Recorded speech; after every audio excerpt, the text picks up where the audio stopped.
ಎಲ್ರಿಗೂ ನಮಸ್ಕಾರ. ಪರಮಪೂಜ್ಯ ಶ್ರೀ ಸಿದ್ದೇಶ್ವರ ಸ್ವಾಮೀಜಿಯವರ ಈಶಯೋಗ ಎಂಬ ಪುಸ್ತಕದಿಂದ ಒಂದು ಪುಟವನ್ನು ಓದಲಿದ್ದೇನೆ. ಒಂದು ಹಳ್ಳನ್ನು ಮೇಲೆ ಎಸೆದರೆ ತಕ್ಷಣ ನೆಲಕ್ಕೆ ಬೀಳುತ್ತದೆ. ಆದರೆ ಪೃಥ್ವಿ ಮೊದಲು ಮಾಡಿ ಅನೇಕ ಗ್ರಹ ತಾರೆಗಳು ಅಂತರಿಕ್ಷದಲ್ಲಿ ತೇಲುತ್ತಿವೆ. ಈ ಆಕಾಶಕಾಯಗಳು ಕೆಳಗೆ ಬೀಳದಂತೆ, ಅತ್ತಿತ್ತ ಚೆದುರಿ ಹೋಗದಂತೆ ನಿಯಂತ್ರಿಸುವ ಶಕ್ತಿಯು ಯಾವುದು? ಬ್ರಹ್ಮಾಂಡವನ್ನೇ ಬೆಳಗುತ್ತಿರುವ ಸೂರ್ಯ, ಚಂದ್ರ, ತಾರೆಗಳಿಗೆ ಬೆಳಗುವ ಬಲವನ್ನಿತ್ತವರಾರು?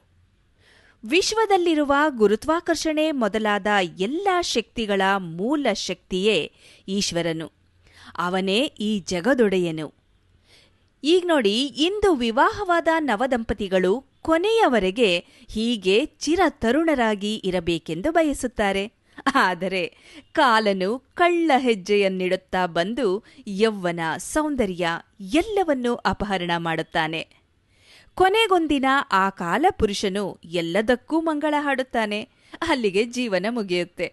ಆದರೆ ದೇವರಿಗೆ ಕೊನೆ ಎಂಬುದೇ ಇರುವುದಿಲ್ಲ. ಅವರೇ ಎಲ್ಲದರ ಆದಿ ಅಂತ್ಯ.